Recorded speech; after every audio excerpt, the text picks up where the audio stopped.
Աֆղանստանի Հոստ նահանգում պակիստանցի զինվորականների հարվածի հետևանքով զոհվել է առնվազն 9 երեխա եւ մեկին, հայտնում են թալիբները։ Կունար եւ Պակտիկա նահանգներում եւս կան վիրավորներ։ Պակիստանը չի մեկնաբանել դեպքը։ Հարձակումը կատարվել է Փեշավարում մահապարտների պայթյուններից մեկ օր անց, որի հետևանքով զոհվել էին 3 ուժայիններ։ Տարածքում լարվածությունը բարձր է հոկտեմբերյան ռազմական բախումներից հետո։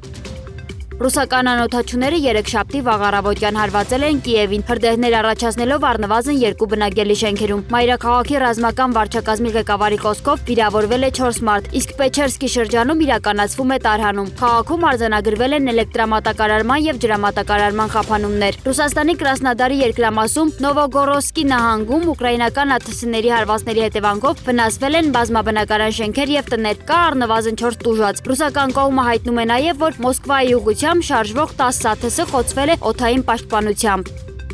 Ամերիկայի Միացյալ Նահանգների նախագահ Դոնալդ Թրամփի վարչակազմը հանձնարարել է վերանայել բոլոր այն փախստականների գործերը, որոնք երկիր են մուտք գործել Ջո Բայդենի օրոք։ Այս որոշումը կարող է վերաբացել մոտ 233,000 մարդու գործեր, որոնք Ամերիկայի Միացյալ Նահանգներ են մտել 2021 թվականի հունվարի 20-ից մինչև 2025 թվականի փետրվարի 20-ը։ Հուշագրով նաև դադարեցվում է Բայդենի օրոք ժամանած փախստականների մշտական կացության դիմումների գործընթացը։ Փաստաթղթերում նշվում է, որ նրանք, ովքեր չեն համապատասխանում փախստականի չափորոշիչներին, կզրկվեն այդ կարգավիճակից, անգամ եթե արդեն գտնվում են Ամերիկայի Միացյալ Նահանգներում։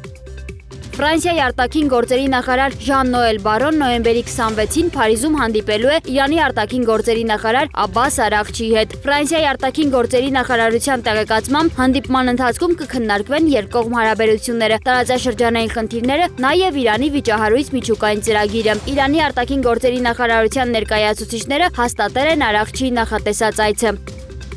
Ռուսաստանի նախագահ Վլադիմիր Պուտինը հայտնել է, որ Ուկրաինայում խաղաղության վերաբերյալ Ամերիկայի Միացյալ Նահանգների առաջարկներն իրենց ներկայացրած ձևաչափով գտնվում են Ալյասկայում ընթացող քննարկումների շրջանակներում եւ կարող են հիմք հանդիսանալ կարգավորման համար։ Կրեմլի հաղորդմամբ այս մասին Պուտինը հայտնել է Թուրքիայի նախագահ Ռեջեփ Թայիփ Էրդողանի հետ հեռախոսազրույցի ընթացքում։ Թուրքական լրատվական գործակալությունների տվյալներով Էրդողանն ընդգծել է, որ Թուրքիան պատրաստ է ներդնել իր ջանքերը աջակցելու Ուկրաինայում հարատև եւ արդար խաղաղության հաստատմանը։ Զրույցի ընթացքում կողմերը քննարկել են նաև տարածաշրջանային եւ գլոբալ մի շարք հարցեր։